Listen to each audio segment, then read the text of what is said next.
एक घना और हरा भरा जंगल था जहां अनेक प्रकार के जानवर मिलजुल कर रहते थे। उस जंगल में एक मेहनती चींटी रहा करती थी। हर सुबह वह जल्दी उठती, अपने छोटे से घर से बाहर निकलती और दिन भर खाने की खोज में इधर उधर घूमती रहती। वह अपने नन्हे नन्हे पैरों से अनाज के दाने, सूखे पत्ते और फल के टुकड़े इकट्ठा करती और उन्हें अपनी बारीकी से बनाई हुई बिल में सहेज कर रखती। चींटी जानती थी कि मौसम हमेशा एक जैसा नहीं रहता। कभी सूखा, कभी बारिश, तो कभी तूफान। ये सब जीवन का हिस्सा है। इसलिए वह कभी भी आलस नहीं करती थी और हर दिन मेहनत से अपना भोजन जमा करती रहती थी। उसी जंगल में एक नटखट और मस्त मौला खरगोश भी रहता था। वह दिन भर उछल कूद करता, ताजा हवा का आनंद लेता और मीठे फल खाकर मस्ती में जीवन व्यतीत करता। वह अक्सर चींटी को देखता, जो हर समय व्यस्त रहती थी। एक दिन खरगोश रहा नहीं गया और चींटी से पूछ बैठा, अरे चींटी बहन, तुम हर दिन खाना इकट्ठा करती रहती हो, कभी तो बैठकर आराम करो, जिंदगी का मजा लो। इतने छोटे से शरीर में इतना बोझ क्यों ढो रही हो? चींटी मुस्कुराई और शांत स्वर में बोली, खरगोश भाई, मैं आज मेहनत इसलिए कर रही हूँ ताकि कल सुकून से बैठकर खा सकूं। जब बारिश आएगी और सब कुछ भीग जाएगा, तब मैं भूखी नहीं रहूंगी। खरगोश ने हंसते हुए कहा, तेरी मर्जी, मैं तो बस कह रहा था कि जीवन का आनंद लो। यह कहकर वह उछलता कूदता अपनी राह चला गया। वहीं चींटी हर दिन की तरह अपने काम में लगी रही। कुछ समय बाद जंगल में मानसून आ गया। बादल गरजने लगे, तेज बारिश होने लगी, पेड़ों की डालियां झुक गईं, जमीन कीचड़ से भर गई और नदियां उफान पर आ गईं। हर कोई अपने अपने घर में दुबक गया। खरगोश, जो हमेशा खुले मैदान में घूमता था, अब एक गुफा में छिप गया। दिन भर भूख से उसका पेट कुलबुलाता रहा। उसके पास खाने का एक दाना भी नहीं था। बाहर इतनी बारिश हो रही थी कि कुछ भी तलाशना नामुमकिन था। भूख और ठंड से कांपते हुए खरगोश ने जंगल में खाने की तलाश शुरू की। घूमते घूमते वह एक छोटी सी बिल के पास पहुंचा। अंदर से रोशनी आ रही थी और कुछ स्वादिष्ट खुशबू भी। झांक कर देखा तो वह चींटी का घर था।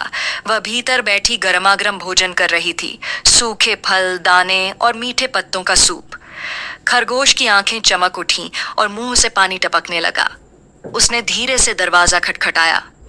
चींटी ने दरवाजा खोला तो सामने भूखा प्यासा खरगोश खड़ा था। उसने करुणा से देखा और बोली, खरगोश भाई, अंदर आओ। खरगोश ने कहा, चींटी बहन, मैं बहुत भूखा हूं, क्या तुम्हारे पास मेरे लिए कुछ खाने को है? चींटी ने मुस्कुराकर कुछ रोटियां और फल उसे दिए।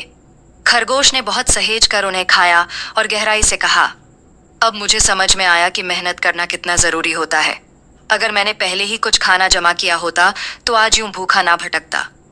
चींटी बोली, हाँ भाई, समय पर किया गया काम ही आगे चलकर हमारी मदद करता है। हमें हमेशा आने वाले समय की तैयारी रखनी चाहिए। खरगोश ने उस दिन से एक नई शुरुआत की।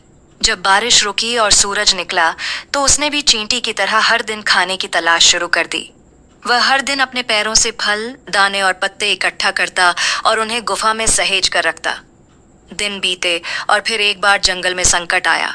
भारी बारिश के बाद बाढ़ आ गई। जानवर अपने घरों से भागकर इधर उधर शरण ढूंढने लगे। कई जानवर भूखे और डर के मारे कांप रहे थे। उसी समय खरगोश ने देखा कि जंगल के सभी जानवर परेशान हैं। उसने हिम्मत दिखाई और चिल्लाया, सभी जानवर मेरी गुफा में आ जाओ, वहां सुरक्षित स्थान है और खाना भी है। सभी जानवर खरगोश की गुफा में आ गए। गुफा में पहले से ही बहुत सारा खाना जमा था। खरगोश ने सभी को स्नेहपूर्वक भोजन परोसा। सभी जानवरों ने बड़े आनंद से खाया और उसे धन्यवाद दिया। जब बाढ़ का पानी उतर गया और सूरज दोबारा चमकने लगा, तब सभी जानवर बाहर आए और मिलकर एक सभा की। सबने एक मत से कहा, खरगोश ने हमें संकट से बचाया, हमें खाना दिया और अपनी गुफा में शरण दी, इसलिए हम उसे जंगल का राजा घोषित करते हैं। अब खरगोश, जो कभी आलसी और मस्त मौला था, एक जिम्मेदार और समझदार राजा बन चुका था। उसने सीख लिया था कि समय पर की गई मेहनत कभी व्यर्थ नहीं जाती। वह अब और अधिक परिश्रम करने लगा और अपनी प्रजा के लिए भी खाने की व्यवस्था करने लगा। चींटी भी गर्व से मुस्कुराती थी, क्योंकि उसकी सीख ने खरगोश को बदल दिया था।